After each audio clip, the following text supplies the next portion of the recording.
2026 के लिए top business lessons which are brutal. Most basic outcome है पैसे कमाना। सबको लगता है इंडिया 140 करोड़ लोगों की पॉपुलेशन है, घंटा है। The market is not 140 crore people. If you want to make money in this country, the market is the top 10 lakh people. That's it. कैसे आइडेंटिफाई करूं मेरे टॉप 10 लाख कस्टमर्स कौन से हैं? The right customer is the MAN. MAN का मतलब है money, authority, need. किसके पास पैसा है, किसके पास डिसीजन लेने की अथॉरिटी है, और किसके पास जरूरत है आपके प्रोडक्ट या सर्विस की।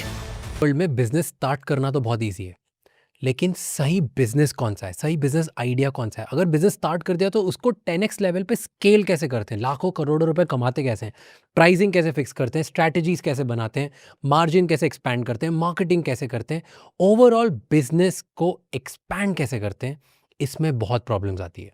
इसीलिए आज का जो एपिसोड है इसमें टॉप बिजनेस लेसन्स के बारे में बात करिए जो हर बिजनेस ओनर और हर स्मॉल बिजनेस ओनर को जानने ही चाहिए। With our today's guest Rajiv Talreja. ये इंडिया के नंबर 1 बिजनेस कोच हैं और एक सक्सेसफुल एंटरप्रेन्योर भी हैं, जिन्होंने हजारों स्मॉल बिजनेस ओनर्स को सिखाया है कि टफ टाइम्स में कैसे सर्वाइव करें। इस एपिसोड में हम उनसे बहुत सारी बातें जानेंगे कि कैसे राइट टारगेटिंग होती है, प्राइसिंग कैसे सिलेक्ट होती है, कस्टमर्स कैसे ढूंढते हैं, सही टाइप का बिजनेस कैसे बनाते हैं, आपका बिजनेस आपके लिए सही भी है कि नहीं है, बिजनेस मॉडल करेक्ट कैसे करते हैं, और भी बहुत सारी चीज़। एंड राजीव कहते हैं कि अगर आप एक गोल्डन रूल समझ गए बिजनेस का, तो आपका गेम कंप्लीटली चेंज हो जाएगा। वो गोल्डन रूल क्या है वो इस एपिसोड में पता चलेगा। राजीव जैसे एंटरप्रेन्योर्स ये भी जानते हैं कि रेजिलियंस सिर्फ माइंडसेट में नहीं, आपके द आइडिया ऑफ में द भी होनी पॉडकास्ट चाहिए। इज इसी 2026 के लिए top business lessons which are brutal. Okay. जो रियलिटी है और लोगों को समझना चाहिए, सीखना चाहिए to build their business and scale it to another level, got it. Right, in 2026। And उसका ये भी पार्ट हो सकता है to save themselves from all this technology and AI and startups coming in the world, क्योंकि बहुत सारे small businesses struggle कर रहे हैं। So let's just talk about that. What do you think should be the lessons people should follow? इसमें 2-3 चीज़ें हो सकती है। I wanna structure it back. Maybe you tell कि कौन से 10-12 सिस्टम्स हैं जो हर कंपनी को अभी इम्प्लीमेंट कर ही देने चाहिए फॉर 2026 और else it's trouble for them, या प्रैक्टिसेस है जो कर लेनी चाहिए, या अगर वो ऑलरेडी कर रहे हैं तो they should have a checklist कि एवरी वीक और every month are they following up on those और no. That can be one. Other can be contrarian insights which you see कि आज तक जैसे धंधे चलते थे वैसे अब नहीं चलेंगे, और you see the problem with all the MSMEs and business that you work with कि वो आज भी यही प्रॉब्लम्स है, अगर ये फिक्स नहीं करी तो things are very tough. So it's a combination of factors. जैसे मैं देखता हूँ ना कि when you told me this topic कि 26 hard hitting facts, so I looked at it from the point of view of outcome क्या है। किसी भी धंधे का आउटकम है, मोस्ट बेसिक आउटकम है पैसे कमाना, correct? So I kind started looking at rules of making money. Okay, कि किसी भी धंधे में पैसे कमाने के नियम क्या है, ठीक है। Which means those rules don't change, चाहे कोई भी हो जो पॉडकास्ट सुन रहा है, the rules don't change at all. Okay, so from that point of view there are some macro aspects कि जैसे द टाइप ऑफ कस्टमर आप टारगेट कर रहे हो, that's one very critical aspect in today's day and age. सबको लगता है India 140 crore लोगों की पॉपुलेशन है, घंटा है। Okay, the market is not 140 crore people. If you want to make money in this country, the market is the top 10 lakh people.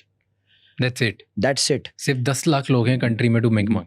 अगर आपको पैसे बनाने हैं, आपको स्टार्टअप खेलना है, फंडिंग खेलनी है, टैम दिखाना है, वो अलग बात है।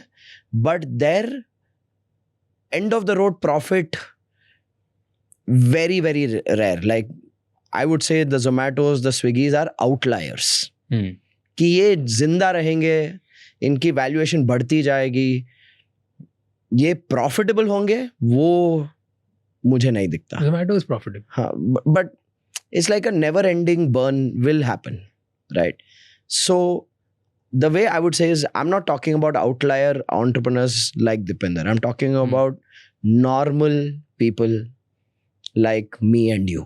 Okay, हमारे लिए फोकस क्या होना चाहिए? Okay, from that point of view कि if it's a country that looks like it's a country of 140 crore people, any business should look at what are the top 10 lakh people who are the right customers for my product or my service or my capability. And how do you make money there? Okay. So how do I identify? मैं एक business owner हूँ. अब मैं 140 करोड़ लोगों को नहीं देख रहा, मैं मार्केट नहीं देख रहा, मैं सोच रहा हूँ टॉप 10 लाख कस्टमर्स. कैसे आइडेंटिफाई करूँ मेरे टॉप 10 लाख कस्टमर्स कौन से हैं? एक तो बहुत ही बेसिक डेफिनेशन है of who is the right customer. The right customer is the man. Okay, man का मतलब है मनी, अथॉरिटी, नीड. किसके पास पैसा है, किसके पास डिसीजन लेने की अथॉरिटी है, और किसके पास ज़रूरत है आपके प्रोडक्ट या सर्विस की. Okay, so in any business that you are doing you need to identify कि मैन कौन है वहाँ पर. Money, authority, need. अगर आप अपना प्रोडक्ट या सर्विस सिर्फ you are targeting the people who have money but they don't have need और दे डोंट हैव अथॉरिटी, जहाँ पर वो बोल रहे हैं पापा से पूछना है, मम्मी से पूछना है, पति से पूछना है, पत्नी से पूछना है, then you lose in the sales cycle. Okay, so you need to find who has the money, who has the authority, who has the need. Now, while you are selecting a category of customer, ना, एक brutal fact है. Whoever you sell to, their problem becomes your problem.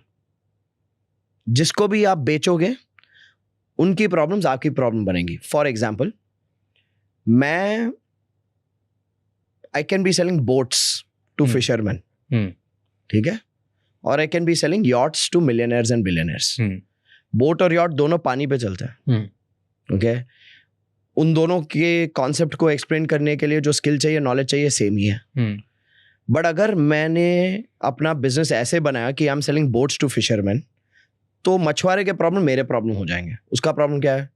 उसके पास पैसा नहीं है, तो बोलेगा तुम्हारा बोट बहुत एक्सपेंसिव है, तो मुझे क्या करना पड़ेगा? उसका प्रॉब्लम मेरा प्रॉब्लम बना के दाम कम करना पड़ेगा.